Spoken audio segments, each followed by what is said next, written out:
আসসালামু আলাইকুম। Hello guys, কেমন আছেন? আলহামদুলিল্লাহ, আমি ভালো আছি।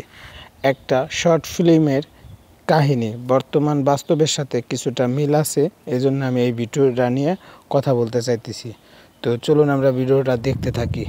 কিছু বাংলায় একটা প্রবাদ আছে যে মেয়ের মা যত বেশি চালাক ওই মেয়ের তত তাড়াতাড়ি তালাক।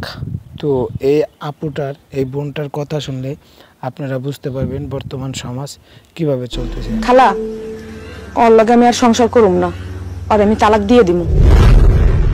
তোমার কাছে ভালো কোনো উকিলের ঠিকানা আছে? আমার একটু দিতে পারো? তোর জামাইরে তুই তালাক দিবি?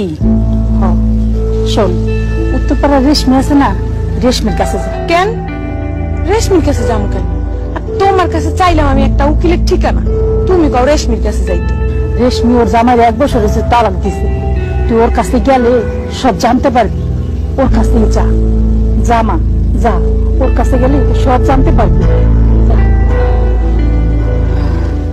আচ্ছা আচ্ছা, যাই।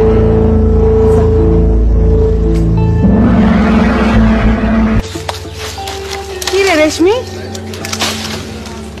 তুই? হাই হাই, তোর কি অবস্থা?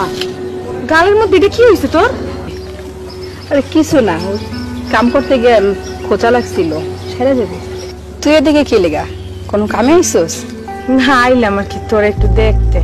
কিন্তু তোর চেহারা এমন হয়ে গেছে কেন? তুই কি সুন্দর একটা মাইয়া ছিলি, দপ্তবে সাদা একটা মাইয়া, এখন কালির মতো হয়ে গেছো কেন? সুন্দর একটা মাইয়া ছিলাম, কিন্তু কাম করতে করতে এমন হয়ে গেছে। রোদ্রে থাকি, চুলার পারে থাকি, সব কাম করতে হয় তো, এই লেগা। তুই কি করতেছিলি ক? আইছিলাম তোর কাছ থেকে একটা পরামর্শ নিতে। শুনলাম তোর নাকি তালাক হয়ে গেছে। তুই ঠিকই শুনছস, আমি তালাক দিয়ে দিছি। এর লেগেই তোর কাছে আইছি।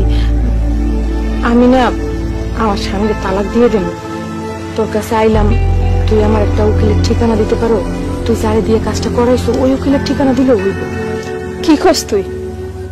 তুই ভাইবা চিন্তা কথা কইতাছস? এটা তুই কইলি না আমি খুব সুন্দর একটা মাইয়া ছিলাম? সত্যি তো, আমি খুব সুন্দর একটা মাইয়া ছিলাম। আমার বাপের একমাত্র মাইয়া ছিলাম আমি। তারপর আমার ভাইয়েরা, ভাইগো কাছে তো ছিলাম রাজকন্যা।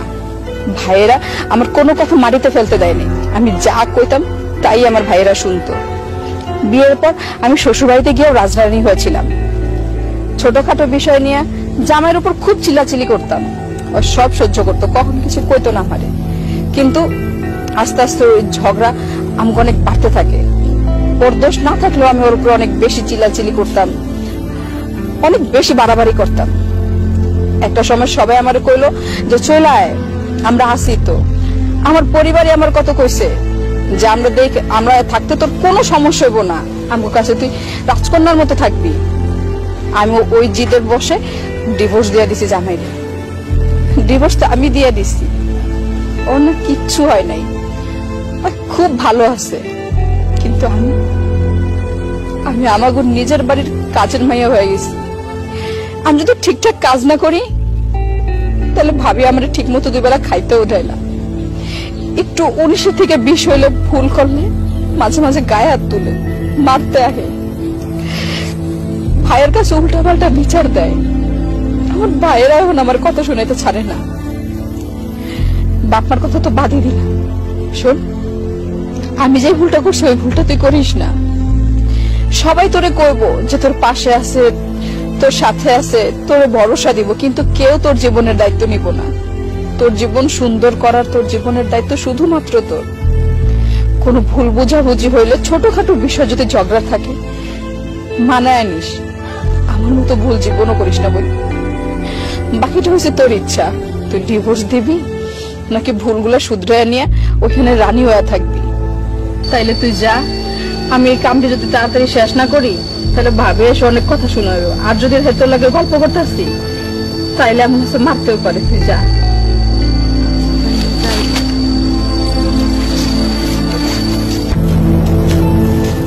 এই শুনো, কি তুমি তো 2 দিন পর আমাকে তালাক দেবে, তাই না? তোমার সাথে আমার কি কথা রাখতে পারে? ও আচ্ছা, বুঝতে পেরেছি। তোমার যাওয়ার ভাড়া নেই, তাই তো? এই ধরো, এই জীবনের লাস্ট বারের মতো তোমাকে টাকা দিয়ে দিচ্ছি। শোনো, টাকাটুকু আমার লাগবে না, আমি কোথাও যাব না। আমি কেন যাব? এটা আমার বাড়ি, আমার সংসার, আমি কোথাও যাব না। যেতে যদি হয় অন্য কেউ চলে যাবে, তোমাকে ছেড়ে আর এই বাড়ি ছেড়ে আমি কোথাও যাব না। তোমার সাথে আমি যা যা করেছি আমার অনেক ভুল হয়ে গেছে, আমাকে ক্ষমা করে দাও প্লিজ। বাহ, খুব সুন্দর। খুব অল্প করে স্বল্প ব্যয়ে বলে দিলে আমাকে ক্ষমা করে দাও প্লিজ। কেন এখন কেন বুঝতে পারলে? মুখটা প্যাঁচার মতো করে রাখছো কেন? একটু হাসো। তুমি ক্ষমা করে দাও না আমাকে। ঠিক আছে, বাকি ক্ষমাটা ভিতরে গিয়ে করবো, চলো।